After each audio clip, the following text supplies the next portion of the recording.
In this tutorial, we want to design this logo here.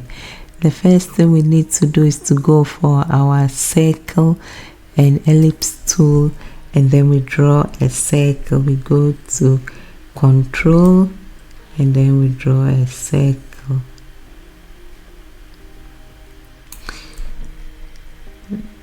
Now the next thing we would do is that we will do a copy of this circle. Let's do 2 copies of this circle. So you can go to edit and go to duplicate, or you can right click with your mouse and go to duplicate. Another way is to just left click your mouse and go to the space bar. Now we have 2. We put 1 here and we keep these 2 here. Now go on and put your enable snapping on, and the important thing you need is snap other point center, and then you need snap center of objects and snap an item's rotation center, because we want the circles to be snapped nicely in the centers. You saw the red thing here. Now go to shift and control to reduce the circle a bit, make the duplicate one a bit smaller, because we are going for the circular things there. Okay, good. Now then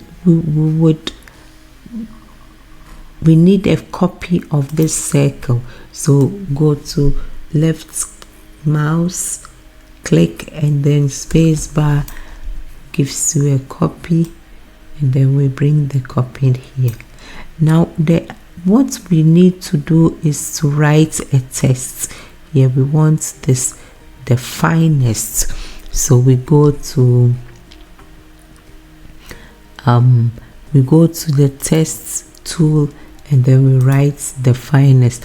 I would, if you for you to get we need to change the font. If you don't have this font, I'm using Source Code Pro. You can also get the font by going to text and font, and this comes, and then you scroll in to go to Source Code Pro, because I use that for the top part. You can use any one you like, but for now, just if you want exactly what is here, so we write there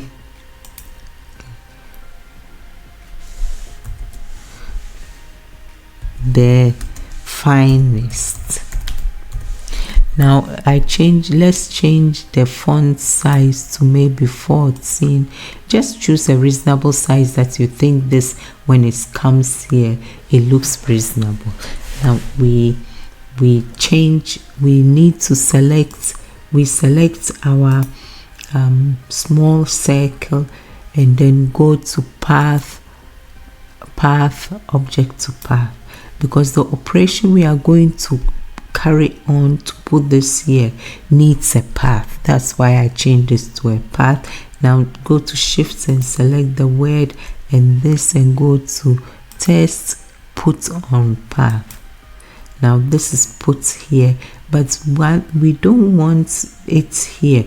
Even if we need to rotate it so that it comes up here, because we want it up here.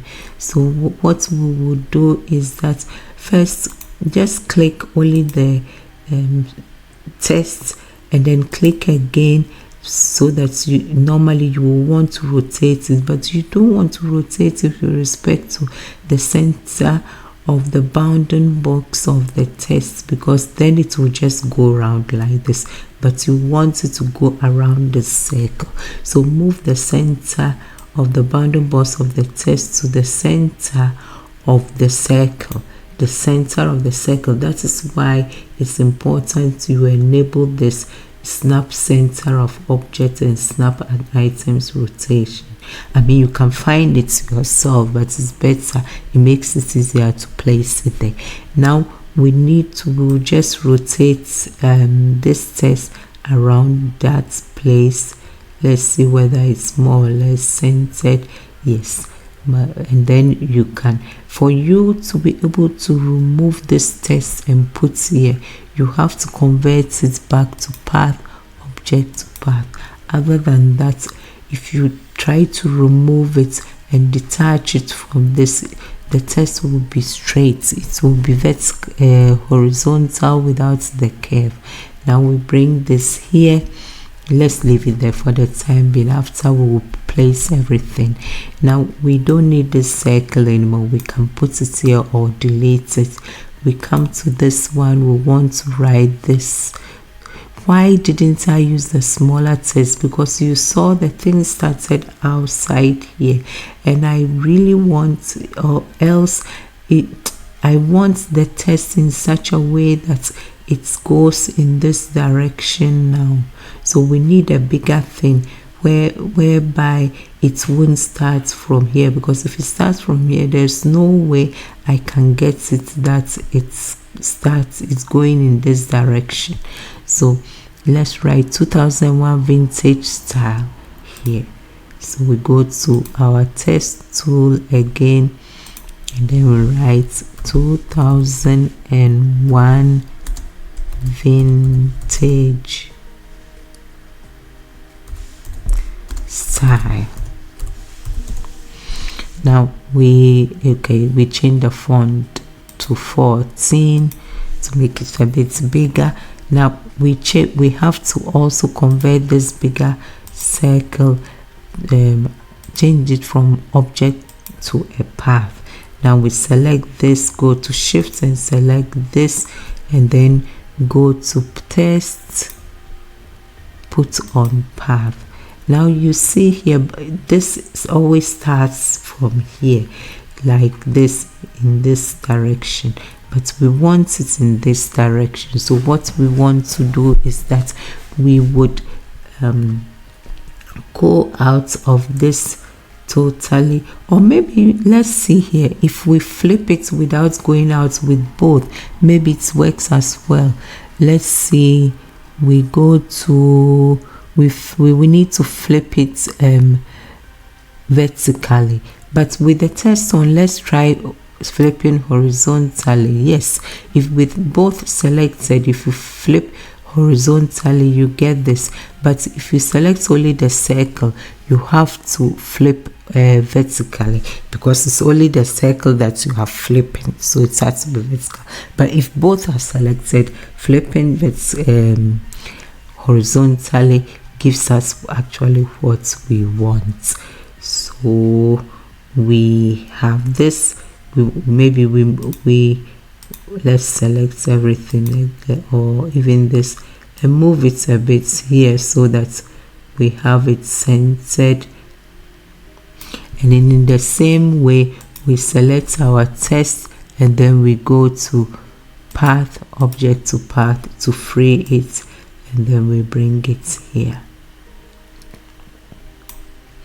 Okay, so now we have dealt with what we wanted to do.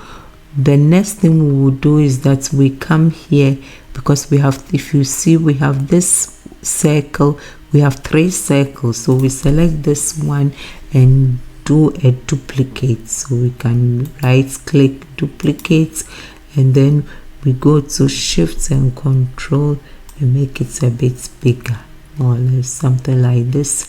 It's okay. Good. Now we have our 3 circles in place. We move this, let's select this and move it. We can now even remove the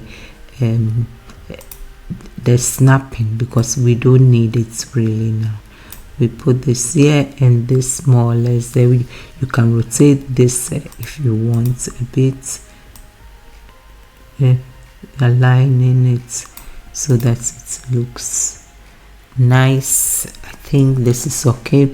We can also maybe select this and this, and we align it with the circle. Let's select the circle And let's select everything and align them. We can go to object, align, distribution. You see this comes up, then you can choose. Let's select with respect to the first selected. We just want to align it, say that it's yes, that is good. Now we want to remove some parts of the circle, these parts of the circle, so we write this here.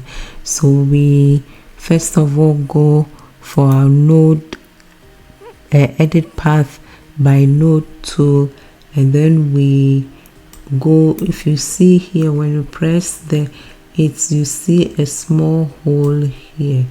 You can, sorry, I have to go in the opposite anyway. I can go in this direction as well, it's not important. I could have gone, normally it's good to go counterclockwise. Let me show you what I mean. This way.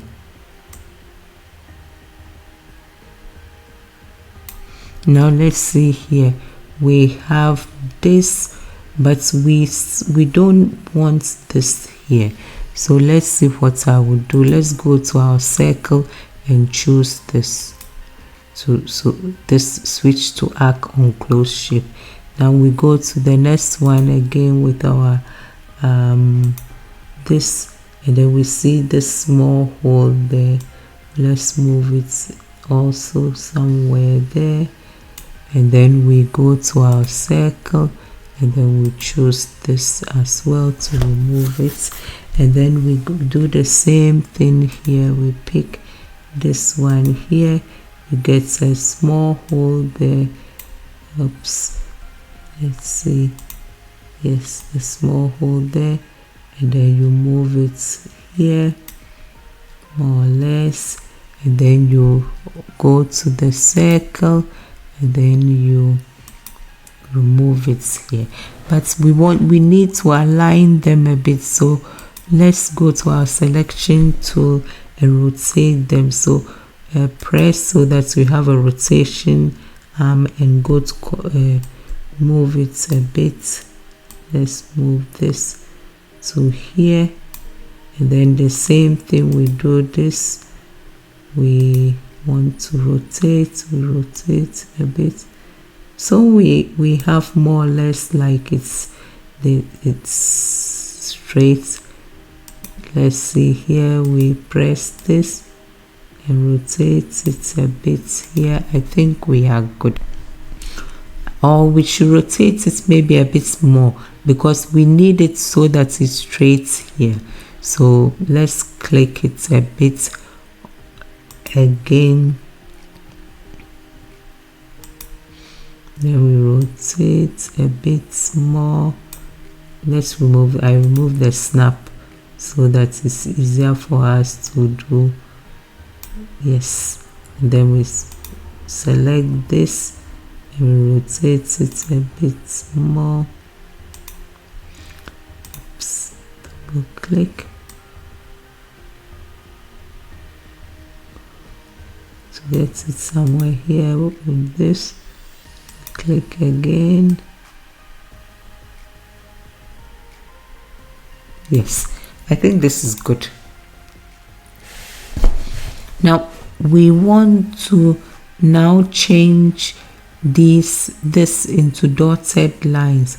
So click this and go to we go to object, fill and stroke here. We select fill and stroke, and then this pops up. And then what we wanted to do is to go to the stroke. We want to make dashes, so we come here. Let's check this dash. Yeah, I think that is good. It was the third dash. Was it the third? No, the third dash. Okay, and then we come here in the same way we go, and then let's see whether it was the, is this selected. Let's try the fourth dash. Yes, this was the fourth dash and this one was the third dash. Now we want to write clothing here, so now let's change our font. So go to now text, and then we change our font to Sego script. Let's see here, we have the Sego, we have Sego. What I used was this one here, so we change and we set it to default, and then we go for our text tool, and then we write clothing. Oops, yes, and then we change the font to maybe 32. Let's see, if we don't like, we can change it, but let's move it first to our design to see whether it's okay. I think it's okay. What do you think? Or we can make it a bit smaller if you think that is better. We can, for it to not go out of the circle, let's make it a bit smaller. If we so we select it and go and make it maybe 28, and now we can put a rectangle behind what we've drawn by going let's go for our rectangle tool, and then I think I used this color, but we can check and see. If not, we can change it. I think this was the color here. So we draw a rectangle, and then if you see the boundaries, I think we should rather change the boundaries to maybe smooth one. So we go now to fill and stroke, and then with the stroke of this we change it to this, and then the next thing we do is that let's lower this, go to select, and we lower this to the bottom so the thing is really plain. And then you can select all and go to object group, so you have our logo for clothes. Thank you for watching. Please help me by subscribing to my channel. Thank you. Bye.